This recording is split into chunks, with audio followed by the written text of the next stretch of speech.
Hey, I'm Jeff. And I'm Phil, and we're the Cocktail Dudes. Today we're going to make the Japanese cocktail. Yeah. This is an oldie, Phil. Yeah, it is. It's from Jerry Thomas's 1862 Bartender's Guide. Yeah. How to make drinks. That was the first assemblage of U.S. cocktails, right? Mm-hmm. Yeah. The very first cocktail book. Yeah. And that book was organized in categories, right? You had your juleps, you had your smashers, punches, cobblers, so on and so on. And one of the categories was cocktails. Small category. Yeah. There was just 10 cocktails listed. Right. Yeah.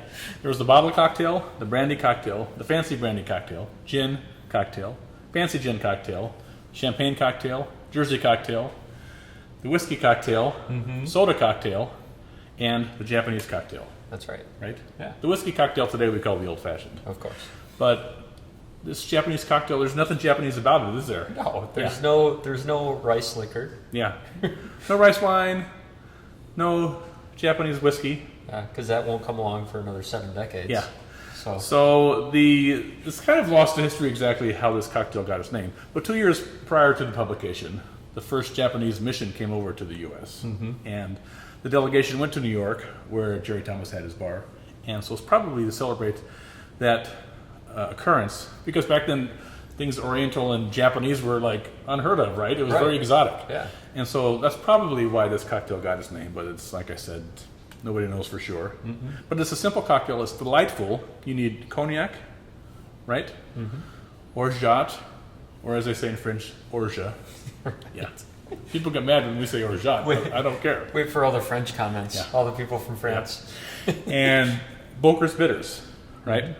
Boker's bitters is the original bitters in the cocktail. It's a little harder to find. You have to get it on the internet because I've never seen it in a cocktail shop that I recall. So if you don't have that, 2 dashes of Angostura bitters, right? Let's make this thing. Let's make it. We're going to start by putting 2 ounces of cognac in our mixing glass. It was interesting in the book, like at least the original prints, they called it Bogart's bitters. Yeah, if you have a first edition of that 1862 book, Hang on to it. yeah, really, that's very valuable. But yeah, it lists all the bitters as Bogart's, like Humphrey Bogart, right? And that was just it was a misunderstanding, Right. Because it was supposed to be Boker's, and in all the subsequent editions that was corrected. They corrected it so you can know if it's an original. Exactly. If it's got that mistake. A half ounce of the orgeat. Now, we're using our homemade orgeat. It's used in tiki drinks, Caribbean drinks. We have a video to show you how to make it if you're like so inclined. Otherwise, just buy some at the store. The small hands kind we like a lot, and that's kind of what we tried to model ours after. Okay, and then we're going to do 4 dashes of these Bokers, aka Bogart's bitters. And we're going to add some ice to that. And stir.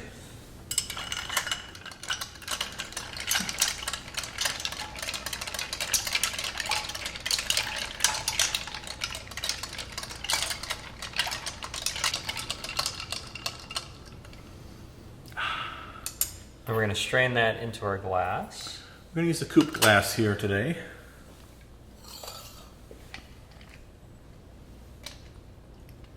This is a nice, very pleasant, delicate cocktail. Nice complexity from the cognac, and then this complexity from this the orgeat is fantastic. Nice, sweet richness. We're going to garnish this with a thick lemon rind, and we do that by making a lemon wheel, and then just cutting out the fruit part.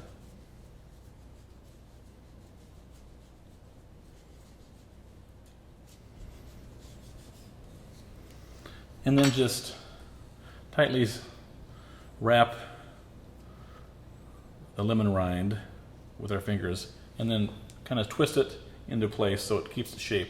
And what that's going to do is also express the lemon oil, which is what you want in the drink. So what we do is we just sort of dump it lightly in the drink to get the oil on top, and then just put the lemon curl on the edge. And here you have your delicious Japanese cocktail. Enjoy. Cheers.